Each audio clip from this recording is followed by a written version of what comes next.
Assalamualaikum warahmatullahi wabarakatuh. Bismillahirrahmanirrahim. Alhamdulillahirabbil alamin. Allahumma salli wa sallim ala sayyidina Muhammadin wa ala alihi wa sahbihi ajma'in, amma ba'du. Anak-anak sekalian yang Ustaz sayangi, kembali kita berjumpa lagi dalam pelajaran pendidikan agama Islam dan budi pekerti di kelas 8 ini. Hari ini kita akan membahas salah satu firman Allah Subhanahu wa taala yang terdapat dalam surat Al-Furqan, surat yang ke-25 ayat yang ke-63. Tujuan mempelajari ayat ini adalah yang pertama agar anak-anak sekalian terbiasa membaca Al-Quran dalam kehidupan sehari-hari. Karena Al-Quran itu adalah petunjuk, hudan bagi orang-orang yang bertakwa. Kalau ada orang Islam gak baca Quran, mungkin akan sangat sia-sia. Yang kedua, dengan kita mempelajari ayat ini, mudah-mudahan kita bisa mengamalkan dalam kehidupan sehari-hari, di mana ayat ini mengajarkan kita untuk hidup rendah hati, tidak sombong, dan tidak mudah terprovokasi dengan orang lain. Baik, anak-anak sekalian, mari kita mulai saja pembelajaran pada pagi hari ini. Silahkan dibuka bukunya, bab yang pertama atau Al-Qurannya. Kita buka surat Al-Furqan, surat yang ke-25 ayat 63. Terlebih dahulu kita baca dulu ayat ini. Ustadz baca, anak-anak sekalian silakan mengikuti dari rumah masing-masing.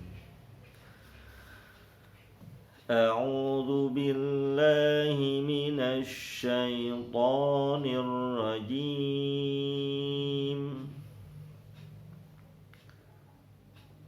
Bismillahirrahmanirrahim.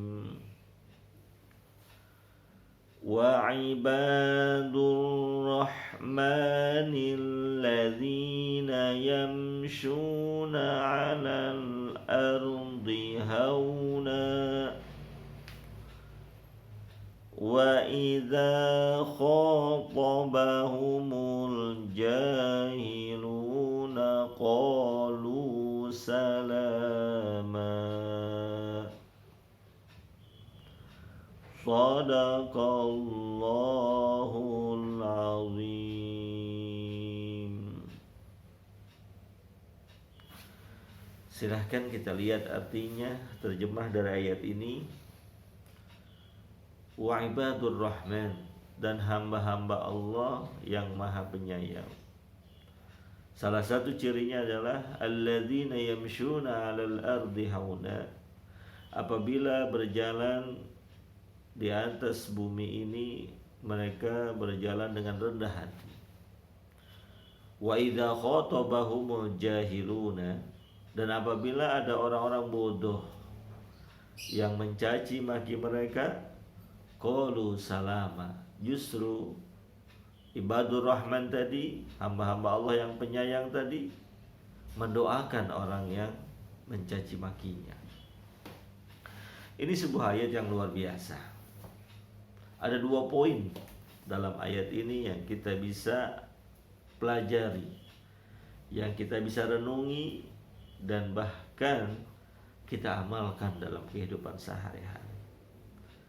Yang pertama, alladzina yamshuna 'alal ardi hauna. Hamba Allah yang maha penyayang itu apabila berjalan di muka bumi ini, mereka berjalan menjalani kehidupan di dunia ini dengan hauna, dengan rendah hati. Apa itu rendah hati? Rendah hati adalah sifat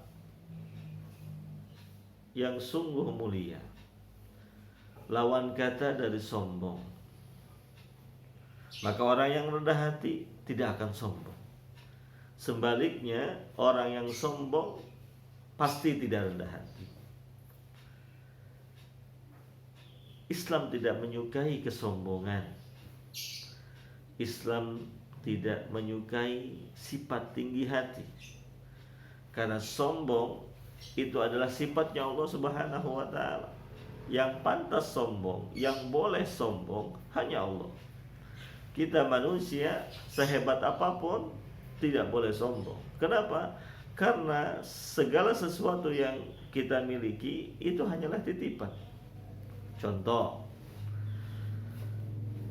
ada yang diberikan kepintaran dan kecerdasan oleh Allah.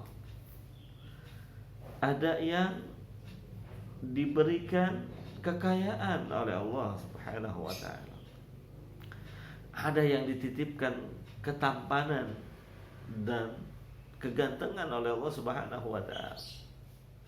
Tapi ada juga yang diberikan pangkat dan jabatan oleh Allah Subhanahu wa taala. Maka kekayaan yang ada, pangkat dan jabatan yang ada, kepintaran dan kecerdasan yang ada, harta kekayaan yang ada tidak boleh membuat manusia menjadi sombong.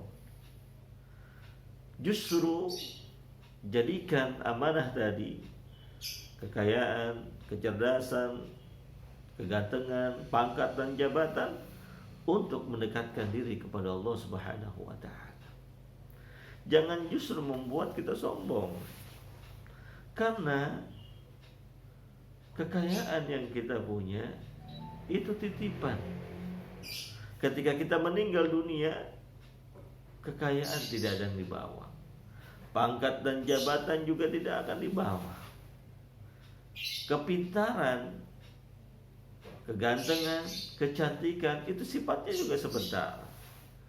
Iya, dia ganteng saat mudanya. Iya, dia cantik saat mudanya. Tapi ketika sudah mulai menua, kegantengan dan kecantikannya itu akan menjadi sirna. Pun sama demikian dengan kepintaran. Saat muda mungkin otaknya cerdas luar biasa. Namun ketika memasuki usia senja, masuk masa tua, kepintarannya, kecerdasannya akan berkurang sedikit demi sedikit. Memasuki masa pikun yang cepat lupa, baru mengerjakan sesuatu 10-15 menit langsung lupa. Maka tidak ada gunanya orang sombong. Bahkan Nabi Muhammad SAW mengatakan, la yadkhulul jannata man kana fi qalbihi mithqala dzarratin min kibr. Tidak akan masuk surga orang yang di dalam hatinya ada sifat sombong walaupun hanya sebesar dzarrah. Walaupun kecil banget sifat sombongnya, dia tidak akan masuk ke dalam surganya Allah Subhanahu wa taala. Maka rendah hati itu adalah pilihan terbaik. Orang yang rendah hati akan diangkat derajatnya oleh Allah Subhanahu wa taala. Man tawadhu'a rafa'ahu Allah. Siapa yang rendah hati, justru derajatnya akan diangkat oleh Allah Subhanahu wa taala dengan derajat yang setinggi-tingginya, bahkan sampai dengan derajat yang tinggi itu dimudahkan masuk surganya Allah Subhanahu wa taala. Tapi sebaliknya, orang yang sombong, orang yang tinggi hati akan direndahkan oleh Allah Subhanahu wa taala ke dalam derajat yang serendah-rendahnya. Sehingga dengan derajatnya yang rendah tadi lebih pantas baginya masuk ke dalam nerakanya Allah Subhanahu wa taala. Wa iyadzubillah min dzalik.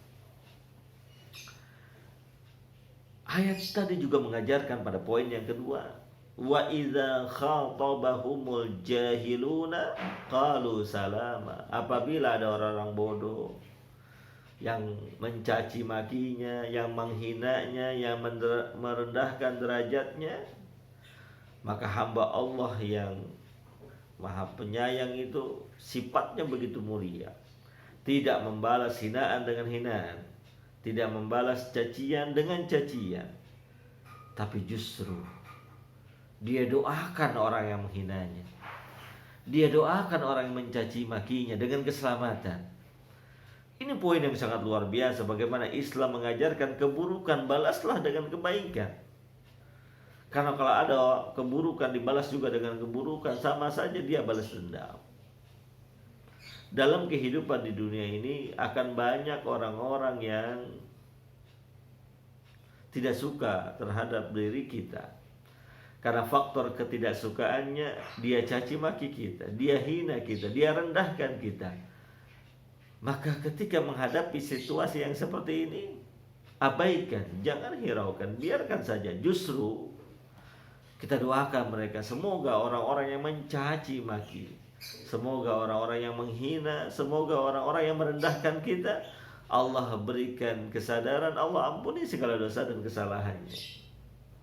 Karena doa yang kita panjatkan buat mereka memiliki banyak manfaatnya. Manfaatnya diantaranya kita doakan mereka ampunan, maka ampunan itu akan kembali kepada kita. Biarkanlah dosa yang mereka lakukan urusannya dengan Allah Subhanahu wa taala, jangan dengan kita. Ikhlaskan diri kita sehingga orang-orang yang menjadi ibadur rahman, hamba Allah yang maha penyayang, itu memiliki sikap yang pertama, sikap rendah hati. Yang kedua, membalas keburukan orang lain dengan kebaikan, bahkan dengan doa kebaikan, agar orang yang berbuat jahat sama kita, berbuat zalim sama kita, Allah berikan kesadaran, Allah berikan hidayah, sehingga polanya, kehidupannya menjadi lebih baik lagi. Demikian sebagai sebuah pengantar, mudah-mudahan ada manfaatnya. Assalamualaikum warahmatullahi wabarakatuh.